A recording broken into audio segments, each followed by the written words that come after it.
All right, hey guys, welcome in today. We are doing the man George Washington, first American president, famously probably on the dollar bill. We're going to do kind of a portrait version of him, kind of very similar to this one, so I'll draw inspiration from that. Started off in pencil right here in the middle, probably about the size of my hand. An oval shape for his head or face.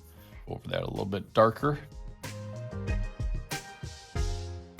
As we got that, I'm just going to kind of put a line on each side just so I kind of know where the neck is. And eventually kind of his shoulders are going to go out to the side, but just so I can kind of set up my composition. His face is turned a little bit kind of Mona Lisa inspired, so I'm going to kind of put a curved line. Sometimes I do a plus sign, the proportions of the face hit, but this one I'm going to have a little bit of a curve to it, eyes and nose. So then this kind of style, it makes it a little bit easier to kind of catch where those kind of eyes, nose, and mouth will go. And then our eyes will kind of be our football shapes on either side of that. And then nose will kind of be in the middle, and then mouth down here, just so you know that that's kind of setting up all the proportions. Okay, nice. Now for the rest of my eyes, I got the top pretty well set on here. They go out to a point, and then that kind of football shape goes down on the bottom. And then the eyeball in the middle, it's set for a little bit of white you can leave on the inside, but I kind of just go back and forth. So I'll do the same on this side. I guess a little bit closer left side, since he's kind of turned his head a little bit. So again, on this side, leave a little bit of white in there. Starts to look a little bit more realistic now, a little bit more of an arch there. And then for a nose, like I said, it has a curve on one side, curve on the other side, so almost like parentheses. And then this will start to kind of balance and push its way up on this side, and then curves almost into the eyebrow. So I think just putting some of those little hints on there will help. In the middle, it kind of dips down a little bit before it goes, over to this side. This kind of goes over and then blends into there. Nose is probably one of the more tricky parts, just because it's not connect all the pieces. I kind of do a little bit on this side, a little bit on this side, a little bit for the nostrils under here, under this part, and then I don't connect this part, but it's got like a little bit of shading that kind of feeds into the eyelids or eyebrows over there, but I don't connect it all, else it starts to look kind of like a spork.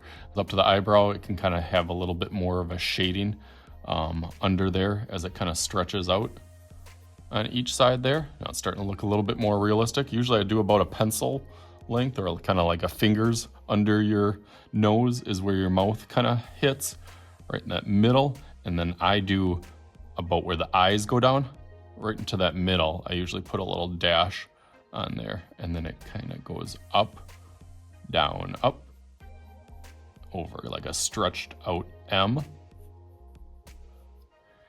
And then his is pretty thin and pretty skinny here. You can see it's pretty much a straight line, so it's hard. So I just typed in dollar bill George Washington, and then got a pretty good picture for where his kind of mouth dips down a little bit and then goes back out over with just a skinny line.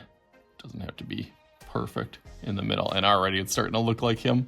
You add some of that kind of stylish on the outside, and then this part of the face kind of starts to bring into where his hair is going to be. I can kind of set as I know my proportions. I can kind of set and kind of play with where the hair kind of goes out to the side and goes pretty thick and wide over here. Starts to kind of loop up towards the top. As funny as their hairstyles were back then.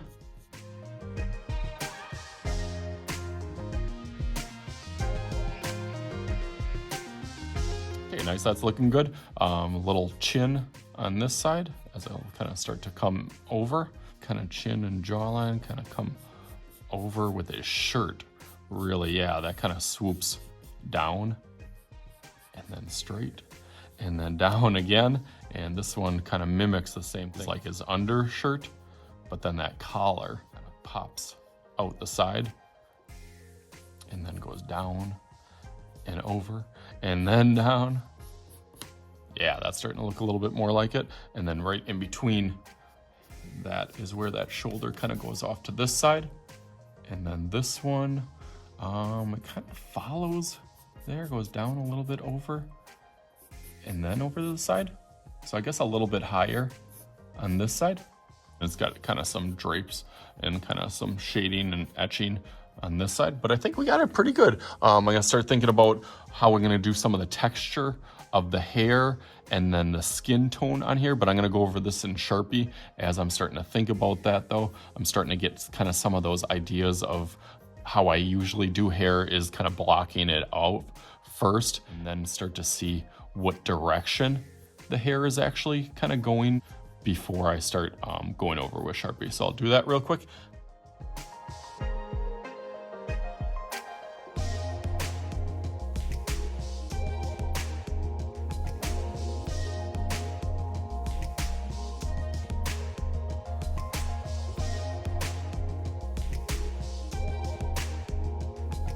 Okay, that looks pretty awesome. Now I'm just erasing some of those little lines that I first started with. By the end of it, like I said, I did it light enough that you can't even really tell, and it really kind of just adds to that kind of texture. All right, nice, it looks good. I feel like he does look a little bit younger in this. If you find that you're kind of running into something like that with younger and older people, just sometimes adding a few more kind of wrinkles on their face and around their eyes will kind of help that out a little bit more.